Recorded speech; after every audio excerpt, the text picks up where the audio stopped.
Good afternoon, fellow Namibians. This is August Moletsky speaking to you from Windhoek. A couple of months ago, I promised you that I will be releasing a sequence of clips with regard to the looming national and presidential elections. Well, in being faithful to meeting that promise, I am inclined to disclose the following information with you. In fact, I would like to start off by retrospectively saluting members of the former Southwest African Territorial Force, members of the former South African Defence Force, those gallant sons and young boys who served as soldiers and paramilitary force members in the Republic of Namibia prior to independence. I would like to salute them all retrospectively, minus the injuries occasioned to civilians. They did a gallant job, they did a brave job by keeping terrorists at bay, or shall I say they kept darkness at bay from the Republic of Namibia. In fact, had it not been for them, the terrorists that are in charge of the national treasury would have had Namibia exploited to the bone in no time, and by this time we would have been a chronicle of bygone history, something forgotten and forsaken on the African continent. Now, ladies and gentlemen, what does that have to do with the elections that are coming? And how significant is that? Well, I can assure you that Namibia would have been a much better off country if we had never gotten independence from the Republic of South Africa. The current state of the nation is such that we have a debilitated national infrastructure. Schools are falling apart. Hospitals are disintegrating. And not only that, there is no medicine. There are no blankets. Look at the cleanliness of the Karatura State Hospital. Look at the Usako State Hospital. Look at the Karasburg State Hospital. Look at the state of the clinics. All of these call out for desperate and immediate, urgent assistance from the government of the Republic of Namibia. But the government is desperately unable to come to their rescue. The government is hopelessly unable to provide to the needs of the people of this country, because Namibia has no money. SWAPO, the terrorist regime that it is, has occasioned opportunities whereby their functionaries loot the central treasury with impunity. They steal, and now that everything is gone, there is nothing else to steal. They borrow money from the Chinese and from the other governments, and even that which is borrowed, they loot from with impunity. SWAPO does not respect the rule of law. In fact, SWAPO does not even understand the principle of separation of powers. They are the executive, they are the legislature, they are the judiciary. They appoint judges at their sole discretion. Look at the composition of the Judicial Service Commission. Who appoints them? Who appointed Petrus Damasep? Must I relate to you the story of R339 Namibia Football Association and his involvement in it? Well, that's that's a separate issue. But what I'm trying to tell you is that there is no rule, there is no separation of powers in SWAPO. There are no checks and balances. These people have manipulated the Namibian government system to such an extent that they can get away with murder scot-free. They appointed a fellow crony, Meme Marta Marwa, as the prosecutor general, and she decides who should be prosecuted. We all know of how selective she is when it comes to prosecuting people that belongs to SWAPO and those that belong to her tribe, particularly. Now, it's nothing new that her son was accused of rape and nothing happened to him.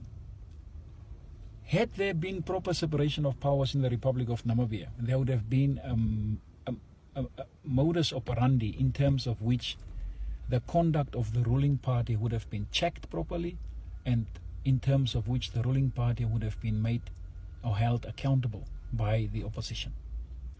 But, ladies and gentlemen, what is happening is these looters, these terrorist looters that the former Southwest African Territorial Force members and KUFUT members and SWATF members, SADF members were trying to keep at bay from Namibia, have placed themselves in all strategic positions that they cannot be prosecuted. They can steal with impunity, and they are simply untouchable people in the Republic of Namibia. They are selling the natural resources of this country for peanuts to Chinese people who exploit our national resources and treat our people like subhumans. They have no regard to the labor laws of this country. People work like slaves in the Republic of Namibia, their motherland, as if they are refugees in a foreign territory. As far as jobs are concerned, we have noticed that there are hundreds of graduation ceremonies from the University of Namibia, Polytech, whichever college you name it. But what about job opportunities? SWAPO is hopelessly incapable. A bunch of incompetent nincompoops. They mean absolutely nothing. The only thing they know is how to steal and get away with theft and murder, and how to punish those that criticize them. There is no job in Namibia. There is no one that is able from within the SWAPO government to create job opportunities, except for the blatant hollow talk which they specialize in, and of which they make pathetic work of. They know nothing of job creation. Thousands of graduates are roaming the streets of Windhoek. Tens of thousands of qualified Namibians are hopelessly stranded on the streets of Independence Avenue. For a single vacancy that is advertised in the newspaper, tens of thousands of applications are received. How embarrassing can that be for a nation of almost 2 million people? SWAPO government has failed to take care of.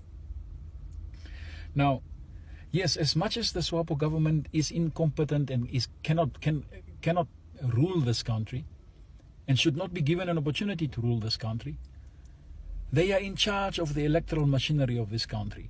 They are the ones rigging elections, and they are the ones deciding the outcome of the elections long before you have votes were cast. So, is it worth going to the ballot stations and casting your vote? As far as I'm concerned, it is not worth it. I mean, the last time we had 800,000 votes counted over a period of 5 days in states with millions of voters, we get election results within a couple of hours. What does it tell you?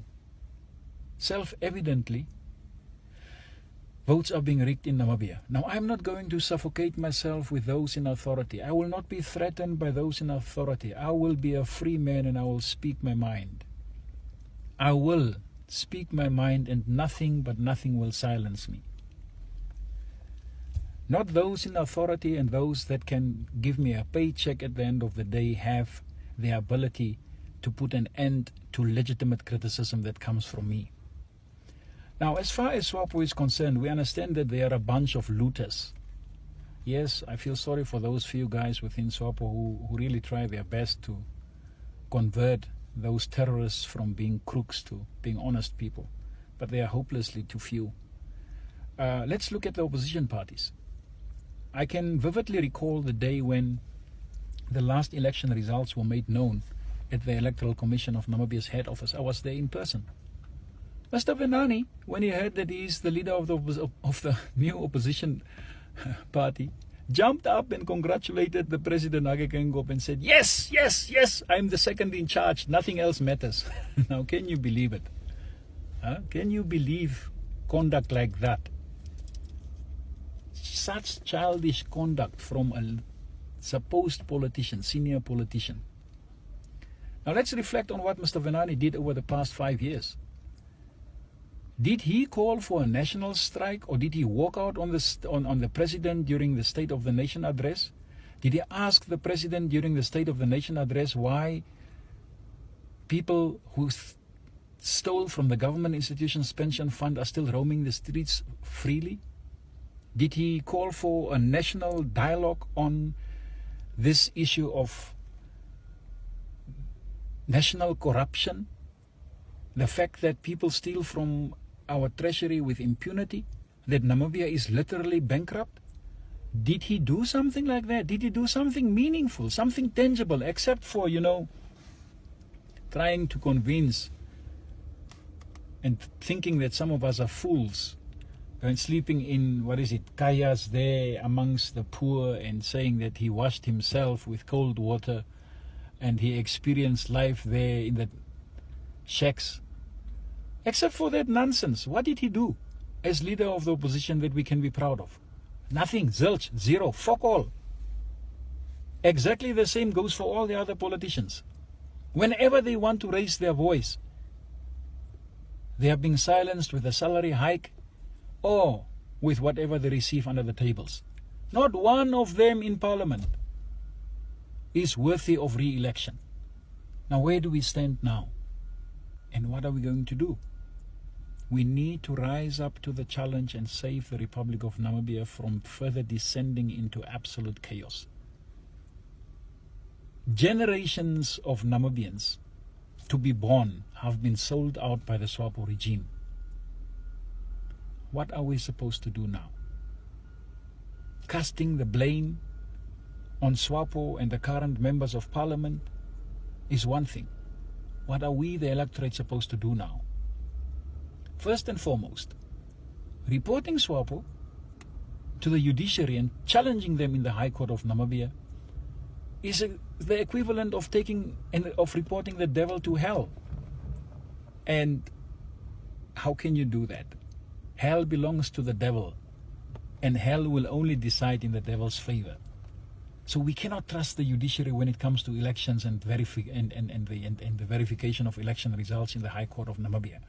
We can't. What are we supposed to do? Who should we vote for? I want you to listen carefully.